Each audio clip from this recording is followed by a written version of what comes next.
तो जैसे कि पूरा देश जानता है कि आसाम किस दौर से गुजर रहा है, वहाँ बाढ़ की वजह से बहुत सारे घर तबाह हुए, बहुत सारे परिवारों के जीवन अस्त-व्यस्त हो गया है। तो कल से मैं देख रहा था कि ट्रिगर्ड इंसान की रील लगातार मेरे फीड में आ रही थी कि 50 घंटे उसने लाइव स्ट्रीमिंग करके तकरीबन 70 लाख रुपए जुटाए और वो और उसके परिवार ने मिलकर वो डोनेट करे हैं असम के लोगों की सहायता करने के लिए।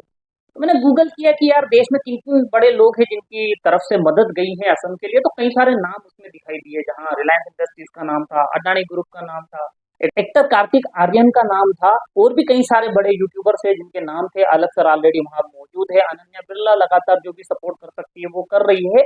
इतने सारे लोगों के नाम थे, तो एक क्यूरियोसिटी मेरे मन में आई।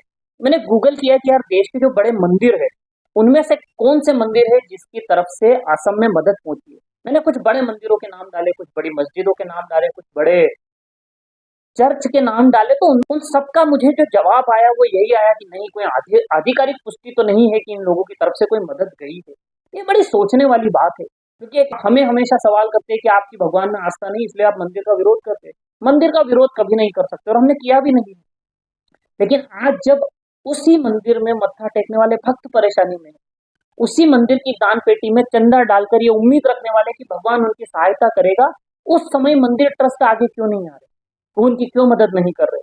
और यही तो एक मौका होता है हमें जवाब देने का, जब बहुत सारे लोग हमसे सवाल करते हैं कि यार तुम मंदिर की दान पेटी में पैसा क्यों डालते हो, सिर्फ मंदिरों की बिल्डिंग खड़ी करवाने के लिए या चंदा चोरी करवाने के लिए। तो यही वो मौका होता है जब उन लोगों को हम जवाब दे सके। जब हम मंदिर की पेटी में कुछ पैसा डालते हैं ना, तो हमारे बुरे वक्त में, हमारी मुसीबत के समय में वही पैसा कई गुना बढ़कर हमारी मदद के लिए आता है।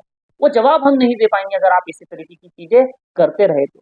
फिर मैंने कुछ बड़े बाबाओं के, कुछ मौलवियों के, कुछ पादरियों के नाम डाले। उन लोगों के नाम डालने पर भी यही जवाब आया कि नहीं, कोई आधिकारिक पुष्टि तो नहीं है। या धर्म के नाम पर, जाति के नाम पर, देश को बांटने के नाम पर तो तुम इतनी बड़ी भीड़ इकट्ठा कर लेते हो। लाखों श्रद्धालु तुम्हारे पांडालों में बैठे होते हैं, और हर वक्त जब भी तुम भगवान श्री राम और माँ सीता का ब्याह करा रहे होते हैं, या राधा कृष्ण का ब्याह करा रहे होते हैं, या शंकर भगवान और माँ पार्वती का ब्याह करते हैं, तो दोनों हाथ उठा उठा कर आप लोगों से कहते हैं कि भैया जो भी तुम कन्यादान में दे सकते हो वो दो, और लोग देते हैं। और जब आज वही लोग मुसीबत में है तो आप लोग कहाँ है, मेरा सवाल है। और मैं सवाल क्यों ना करूं, ये मेरा अधिकार बनता है। मुझे आपकी नाराजगी से कोई फर्क नहीं पड़ता, लेकिन सवाल करना मेरा अधिकार है, मेरा हक बनता है। क्योंकि जब आप मुझसे मेरी आस्था पर सवाल करते हैं, तो मैं आप भगवान के नाम पर जो चीजें कर रहे हो और जो चीजें आपको करना चाहिए, मैं उस पर सवाल क्यों नहीं करूं।